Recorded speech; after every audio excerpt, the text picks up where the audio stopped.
So in last video, we spoke about gender roles and we agreed that most men and women, at least in older generations, would settle, they would disagree that there is any problem whatsoever because they believe that is how things should be. And in this video, we will discuss why. So the simple answer I can give you is that's because that is what they have been seeing and hearing all their life. From the time they were a little child, they are being told that men and women, boys and girls are completely two different species, and we start putting them into these boxes of expectations. Common example, you heard one of your friends gave birth to a little girl. What color of clothing would you bring her? I in fact have heard little boys be like, ew, pink is a girl's color. Where is that idea coming from? And forget about the color. Why is it ew? And I once heard a story of a couple who didn't do a scan, so they didn't know the gender of their child, but they were expecting a girl. So they had everything ready in pink. And apparently the child was a boy. Oh no! And the mother was like, oh, so I had to get everything done again. I koma dancing Why? Would the boy grow a vagina if he was dressed in pink? What is the thought process behind this? So it's us, right? We put our children into these little boxes of what is appropriate and what is expected as per their gender based on something that a man and a woman at the Stone Age decided. It's us. This put a tremendous amount of pressure on both our girls and our boys because from a young age, little boys are being told to toughen up, right? They are being told, boys don't cry, huh? Now don't cry like a girl, huh? Which then registers in their mind that crying is for the weak, which then is associated with the girls. That is how the wiring starts to happen. And when the brain starts seeing a pattern, it tries to make sense of it and to accept it. So when this happens at a very young age, it later solidifies into a belief which is then very, very difficult to reverse. This sense of entitlement is given to little boys at a very young age of their life when parents say, boys, no, boys will be boys. You don't need to wash your clothes when you have, two sisters and a mother at home. You just be. Why do you always play inside like a girl? Go outside and play, go. These things that little boys constantly see and hear in their households registers in their brain as this is how things should be.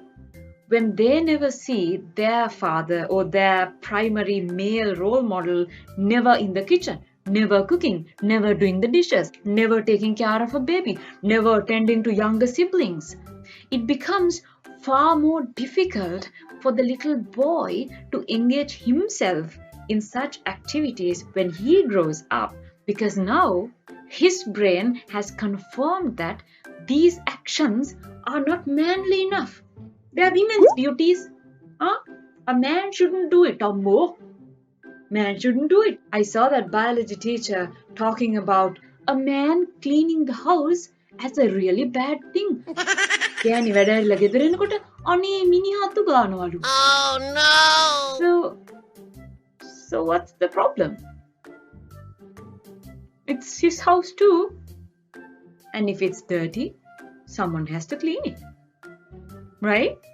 So these young boys, they grow up to believe that these women's duties must be fulfilled by all women, whether they like it or not, whether they can do it or can't, whether they want to do it or don't. And anything else that they want to do will be over and above it. It doesn't matter if the woman wants to do it, if she can't do it, or simply doesn't do it, then she's a bad woman. And according to some religious leaders, the woman may burn in hell because, She can't do these women's duties. These little boys grow up to be young men who feel so entitled, who doesn't know how to deal with their emotions in a positive, healthy way. They grow up to believe that they are sort of at a higher power, and they own these women and these children, and they are entitled to punish them at their will if they misbehave. In domestic violence cases, many conversations go like, හදාගන්නනේ ගැහුවේ මං කිව්වේ ගැහුවේ නැති නිසානේ ගැහුවේ මට ඒ වෙලේ පොඩ්ඩක් කේන්ති ගියා ඒකයි ගැහුවේ. Oh no! This is also why these young boys, these men who are so entitled that they are not capable of dealing with rejection, when their proposals being turned down or when they go through a breakup, think that මට මෙහෙම කරානේ හොඳ වැඩක් කරනවා හොඳ පාඩමක් උගන්වනවා ආයෙ කවදාවත් සතුටින් ඉන්න දෙන්නේ මට අයිති වෙන්නේ නැත්තම් වෙන කාටවත් අයිති වෙන්නේ. Oh no! And then we see all these cases of cyberbullying and harassment and all these cases. Beating up wives and children also becomes the only way some of these young men know to relieve their emotions, because from a young age they are being told to do it in a more masculine way, right? To show power, to show women their place. These little boys also grow up to have a very fragile ego, to think that you need to have an anatomical difference to make a dal curry to feed yourself. Yeah? So entitled. And alarming research, in fact, has found that some men would choose to take their own life rather than appearing to be weak. Toxic masculinity is not a myth. Same thing applies to little girls. From a very young age, they are being told, boys will be boys, so don't make a fuss, Yeah, why are you running around like a boy, Are you a boy or are you a girl? Come inside and play. Here are some cooking pots and a Barbie doll. Come. And then they are being told, here, wash your brother's clothes. Here, help your mom in the kitchen. Here, serve your dad some food. And all of these things then form into patterns that little girls identify again as how things should be. We make our young boys feel that power and entitlement is their birthright, and we teach our young girls that it is important to be obedient, pretty, know their place, be tolerant, and settle. These young girls grow up to be women with low self-esteem, even trying to justify their plight while going through trauma, through destiny or karma. This tolerance of intimate partner abuse is glorified, and it is worn as a badge of honor, which I think is ridiculous. They would also adopt this victim mentality and be entitled in their own way. They would expect to be taken care of, protected, provided, and would believe that only men can do certain jobs at home, like changing a light bulb. These women who believe that men who don't fit into this box of masculinity aren't manly enough, and these women who put down, bully, and harass other women for not being womanly enough are equally a part of the problem. So should we now be surprised to hear about a woman who believes that a man is justified in beating up his wife? Because according to a survey done by UNICEF, 54% of Sri Lankan adolescent girls felt that a man is justified in beating up his wife, and these justified circumstances, a few of them are burning the food, arguing with him, going out without telling him, neglecting the children, refusing to have sexual relationship. So under those circumstances, 54% of Sri Lankan adolescent girls felt that a man is justified in beating up his wife. Should we be surprised that 2 out of 3 women in Sri Lanka believes that they cannot refuse to have sex with their husbands under any circumstances? Should we be surprised that both men and women put the blame on the victim of the rape or the harassment with remarks like, she should have been more careful, so what was she wearing? Why was she out so late? Huh? She should have gone with someone. No, she certainly asked for it. No, she asked for it. I mean, come on, what would you expect?